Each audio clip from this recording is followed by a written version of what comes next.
টাকার দাবিতে বারাসাত অশ্বিনীপল্লী এলাকায় গৃহবধূ সুমিতা সরকারকে হত্যা করেছে স্বামী সৌম্য দত্ত। এমনই অভিযোগ মৃত গৃহবধূর পরিবারের। এই ঘটনায় ইতিমধ্যেই বারাসাত থানার পুলিশ অভিযুক্ত স্বামীকে গ্রেপ্তার করেছে। অভিযুক্তের ফাঁসির দাবি তুলে বারাসাত অশ্বিনীপল্লী এলাকায় অভিযুক্তের বাড়ি ভাঙচুরের চেষ্টা এলাকাবাসীর।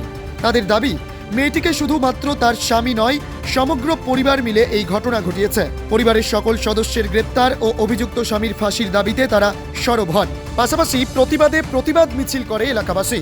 অভিযুক্তের বাড়ি লক্ষ্য করে ইট বৃষ্টি ও ভাঙচুর চালায় বিক্ষুব্ধ জনতা। ওর বাবা মা এখনো কাউকে গ্রেপ্তার করেনি। ওরা তিনজনে মিলেই আমার মেয়েকে মেরে ফেলেছে। অকথ্য অত্যাচার। আমার মেয়ে আমার কাছে কখনো মুখ খোলেনি। আমি কতবার জিজ্ঞাসা করেছি, তোকে কিছু বলে না। বিয়ে হয়েছে আগস্ট মাসের 3 তারিখে, আর 9 তারিখে আমি ওকে 19,000 টাকা দিয়েছি। 19,000 টাকা দিয়েছি 9 তারিখে। আমার মেয়েকে কালকে আমি 3টের সময় ফোন করেছি, বলছে মা ভাত আনতে যাচ্ছি শাশুড়ির বাড়ি, এসে ভাত খেয়ে তোমাকে ফোন করবো। আমার মেয়ে আর আমাকে ফোন করেনি। তারপর 6:30টার সময় আমাকে ফোন করে বলছে আমার মেয়ে নাকি গলায় দড়ি দিয়েছে। আমি যেয়ে দেখি গলায় দড়ি কিচ্ছু না। ওরা তিনজনে মিলে আমার মেয়েটাকে মেরে ঘাটের উপরে ফেলে রেখেছে। ওর জন্য ফাঁসি হয়, ওর জন্য না বাঁচে। আর ওর বাবা শয়তান, মহা শয়তান ওর বাবা আর ওর মাকে যেন এক্ষুনি অ্যারেস্ট করা হয়। ওদের জন্য জ্যাঠা জেঠি সবাইকে যেন অ্যারেস্ট করা হয়। আমার বোনকে ফুসলিয়ে নিয়ে বিয়ে করেছে, মিথ্যে কথা বলে বিয়ে করে নিয়ে গেছে আমার বোনকে।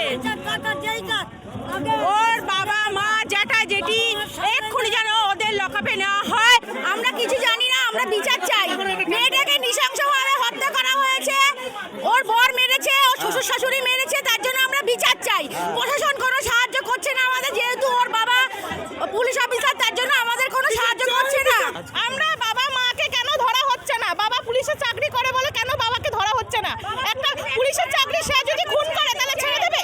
কেন ছেড়ে দেবে পুলিশে?